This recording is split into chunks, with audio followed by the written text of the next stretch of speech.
dengan nilai transaksi Rp244.383.383, TVRI Stasiun Maluku merupakan satuan kerja yang meraih penghargaan peringkat 1 dalam penggunaan digital payment dan kartu kredit terbesar pada semester 1 tahun anggaran 2025 dari dua satker, yakni Kantor Pencarian dan Pertolongan Ambon dan Balai Pendidikan dan Pelatihan Keagamaan Ambon. Pemberian piagam penghargaan tersebut diberikan dalam rangkaian acara sosialisasi kinerja, pelaksanaan anggaran dan forum konsultasi publik tahun anggaran 2025 pada peluncuran launching Matra Manise Treasury Awards yang dilaksanakan Direktorat Jenderal Perbendaharaan Kanwil Provinsi Maluku pada Selasa pagi. Penyerahan piagam penghargaan diterima langsung Kepala TVRI Stasiun Maluku Sani Damanik. Kepala TVRI Stasiun Maluku Sani Damanik mengatakan pencapaian ini adalah wujud dari integritas dan komitmen untuk menciptakan transaksi yang transparan dan akuntabel. Dirinya berharap ini merupakan langkah perubahan yang dilakukan oleh TVRI Stasiun Maluku secara konsisten. Penggunaan transaksi KKP ini adalah otomatis lebih efisien karena dalam transaksi belanja barang dan jasa kita tidak dikenakan pajak.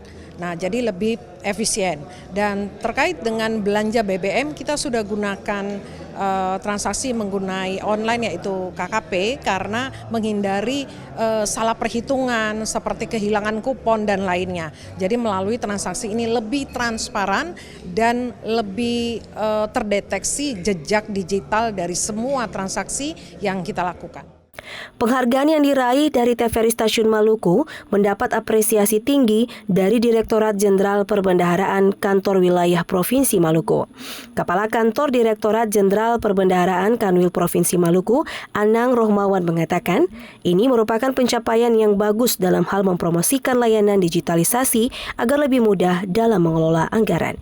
Baik, terima kasih kepada TVRI Provinsi Maluku yang sudah menjadi pemenang dalam kegiatan hari ini, Forum Konsultasi Publik dan Sosialisasi Pelaksanaan Anggaran. TVRI Maluku alhamdulillah sudah meraih menjadi yang terbaik, terutama dalam kaitan digitalisasi untuk layanan pembayaran pemerintah melalui penggunaan KKP atau cashless system. Ini merupakan satu hal yang baik dan menjadi dorongan kita bahwa di Maluku sudah tumbuh kegiatan-kegiatan pelaksanaan anggaran secara digital. Sehingga di harapan kami ini bisa meningkatkan transparansi, akuntabilitas pengelolaan keuangan negara secara lebih tepat, cepat. Novita Bonara, Samsudin Sanduan melaporkan.